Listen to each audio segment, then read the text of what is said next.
Pernahkah kamu mendengar sebuah rumah yang tidak mengizinkan penghuninya pergi? Ini bukan tentang hantu, tapi tentang rumah yang hidup dan lapar. Dengarkan baik-baik cerita ini. Di sebuah desa terpencil, ada rumah tua peninggalan keluarga besar.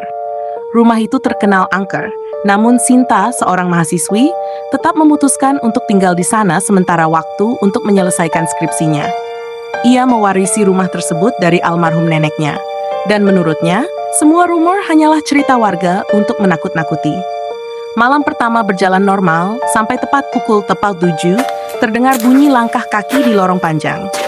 Sinta mengira itu hanya tikus. Tapi langkah itu terlalu berat, terlalu lambat, dan berhenti tepat di depan pintu kamarnya. Sinta menahan napas. Ketika ia menatap bagian bawah pintu, terlihat bayangan kaki seseorang berdiri diam. Bayangan itu tidak bergerak sedikit pun, seperti sedang menunggu. Setelah sekitar 1 menit, bayangan itu perlahan menghilang.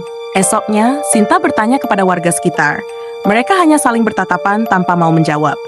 Hingga seorang nenek berkata lirih, rumah itu tidak suka dibiarkan kosong. Sinta mengabaikannya. Malam kedua, angin berhembus kencang, pintu dan jendela berderak. Tepat pukul 3, suara langkah itu datang lagi, lebih cepat. Sinta memberanikan diri membuka pintu. Lorong gelap, tidak ada siapapun. Namun bau tanah basah memenuhi udara.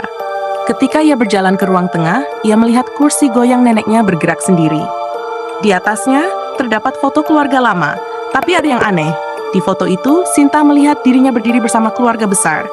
Padahal foto itu diambil puluhan tahun sebelum ia lahir. Belum sempat ia memproses semuanya, kursi goyang tiba-tiba berhenti. Di belakangnya terdengar suara perempuan tua berbisik. "Kamu tidak boleh pergi." Sinta berbalik. Tidak ada siapa-siapa. Malam ketiga, Sinta memutuskan untuk tidur lebih awal. Ia tidak ingin terbangun pukul 3.07. Namun ketika ia membuka mata, jam di dinding menunjukkan pukul 7. Ia terbangun dengan tubuh tidak bisa bergerak.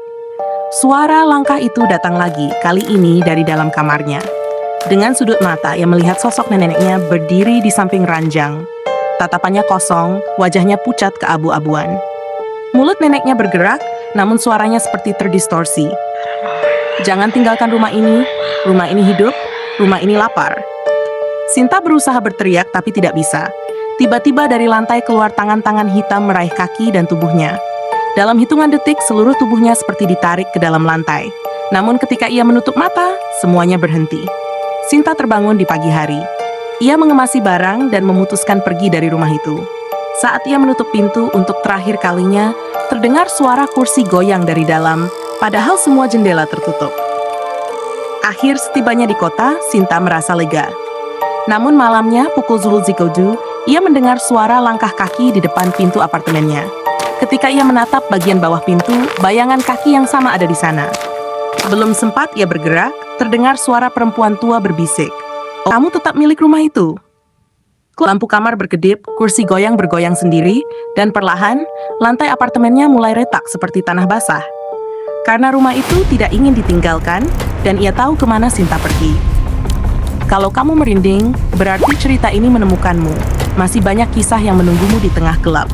Jangan lupa follow, like, dan subscribe, karena setiap cerita yang kamu lewatkan akan tetap mengikuti kamu.